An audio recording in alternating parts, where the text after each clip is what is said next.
this week's video is not going to be a fiction video, but it is going to be a fall video. So this week I just really wanted to slow things down a little bit so that I can give myself time to catch up with the fiction reviews. And I just wanted to do a craft, so we're gonna do a fun fall craft. So as you can see, the space behind me is pretty plain. While we did get to update our wall color, I still feel like it's a little bit boring and there's just not a ton on it right now. I have some swords that I have from my family and a few family pictures and things, but besides that, and besides my butterfly poster and some Studio Ghibli stuff, it's not incredibly eye-catching. So Ben's parents had this gold frame that they were going to get rid of, and I really wanted to make something with it, so they let me take it. And the thing that I wanted to make with it kind of needed to wait until fall because of the supplies that I needed, because it's a little bit on the spooky side. It's a skull. I'm gonna mount a skull in the gold frame. Don't worry about it being a real skull, it's definitely a fake skull. I think that the practice of keeping human bones is, ethically questionable at best, so don't worry about that. Right now we don't have a huge budget to decorate our house with, so I wanted to make something and really put our personalities into our home because we'll probably be staying here for the foreseeable future until the housing market stops doing what it's doing. So I've always been fascinated by the dark naturalism aesthetic, and before I even knew what it was called, I was fascinated by it, so that's kind of the idea that we're going with today, especially with my leopardologist poster that I've got in the back. And I don't know, I'm just fascinated by bones and the natural wonders of the universe, let's say. So all that being said, let's craft, shall we? I bought this plastic skull at Target for $5. And I realized that it looks very plasticky, so my goal today is to just get it aged looking. I just want to make these cracks and these little divots look a little bit more aged and realistic, like it's been around for a while. So I've got my acrylics and some brushes and a snack, and we're gonna get to painting.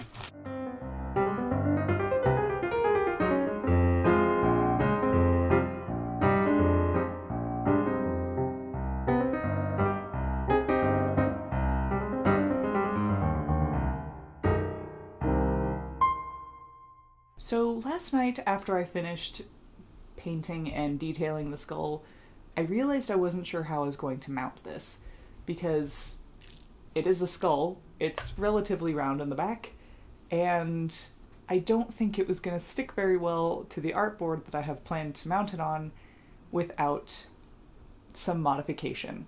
So what I'm going to have to do is actually go in and cut it. I'm going to cut it just a little bit ahead of this seam here. I purposefully left the back of it a little bit undone because I figured that I would have to mess with it in some way, but I was hoping I wouldn't have to cut it, but I think that's the only way we're going to make this work, so here we go!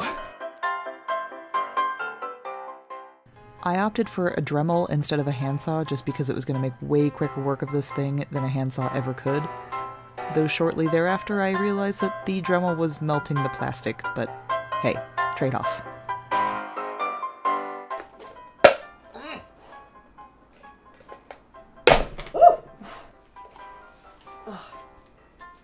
The operation was a success. After getting everything sawed off, I sanded it down and took a quick dance break to El Dorado.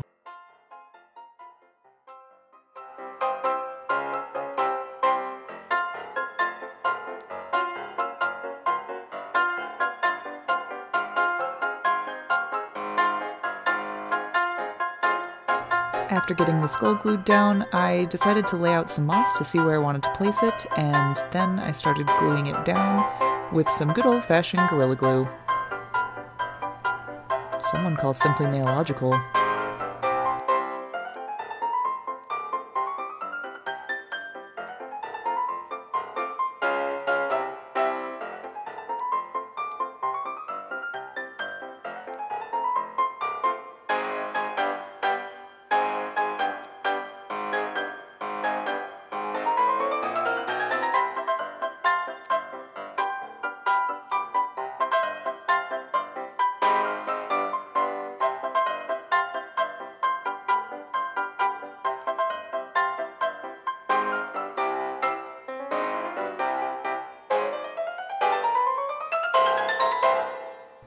once all that was glued and set, it was finally time for a spooky reveal.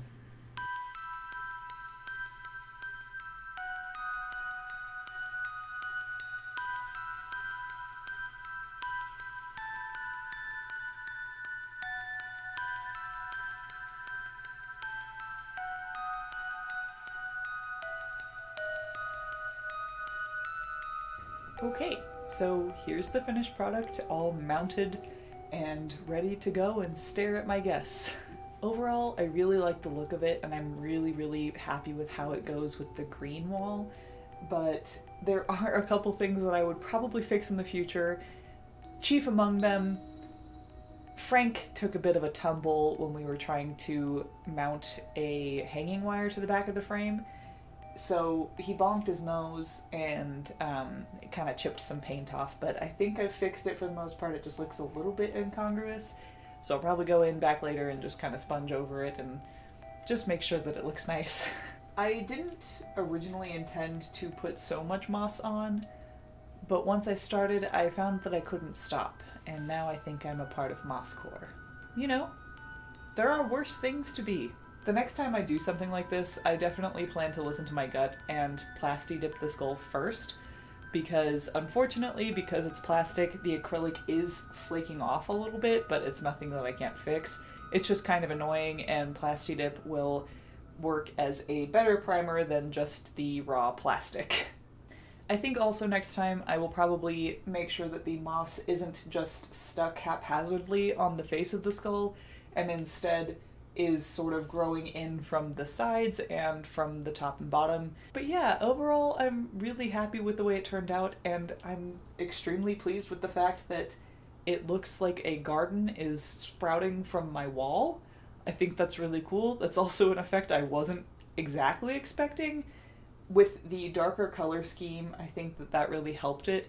So if you plan on doing this and you want it to look like it's bursting out of your wall the way this one is, then I would try to maybe mimic some of the colors on your wall and see how that works for you. I don't know. I definitely want to do more of this type of thing in the future, so look out for other videos in which I craft spooky things, or maybe not spooky things. It doesn't always have to be spooky. I also like bright and happy things. This will probably be a permanent fixture on my wall. This is not just a Halloween decoration.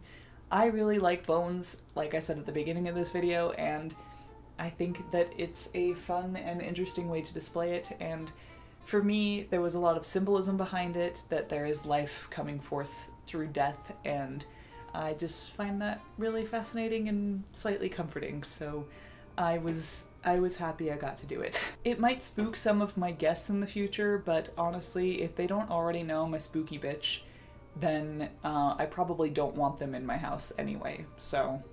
This video was a really nice way for me to relax a little bit and just sort of have fun with my channel, because I was really busy for the past few months, and between YouTube and doing some other things, I was just running around like crazy. So this week it was just really nice to just sit back and craft with you guys, and I definitely want to make more videos like this in the future because this was really fun, and I like making things, and especially things that I get to keep and that I get to talk about when people come over.